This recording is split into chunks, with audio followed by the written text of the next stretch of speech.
Watching my channel. So friends, आज मैं एक ड्राइंग बनाऊंगी जिसमें हम लोग स्टार्टिंग करेंगे इधर साइड पे हाफ पेज पे करेंगे। यहाँ लाइट पिंक से स्टार्ट करेंगे, फिर इसको डार्क कर देंगे यहाँ साइड पे जाते हुए। फिर हाफ पेज में हम लोग ब्लू से करेंगे, तो ब्लू लाइट ब्लू से स्टार्ट करेंगे। लाइट ब्लू से स्टार्ट करते हुए हम उसे डार्क कर देंगे इधर साइड पे, और सेम इधर करेंगे पर यहाँ पे पिंक होगा। ओके, और उसके बाद फिर हम लोग यहाँ पे ट्री बनाएंगे, एक हाफ ट्री। फुल ट्री से हम लोग हाफ ट्री बनाएंगे, और हाफ ट्री नहीं दिखाएंगे, और इधर साइड पे हाफ ट्री बनाएंगे। उसमें एक स्विंग बनाएंगे।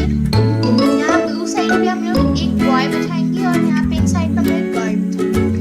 इधर साइड पे फुल एक हार्ट बनाएंगे। इस हार्ट को मैं व्हाइट कलर से पूरा बनाऊंगी। So let's get started.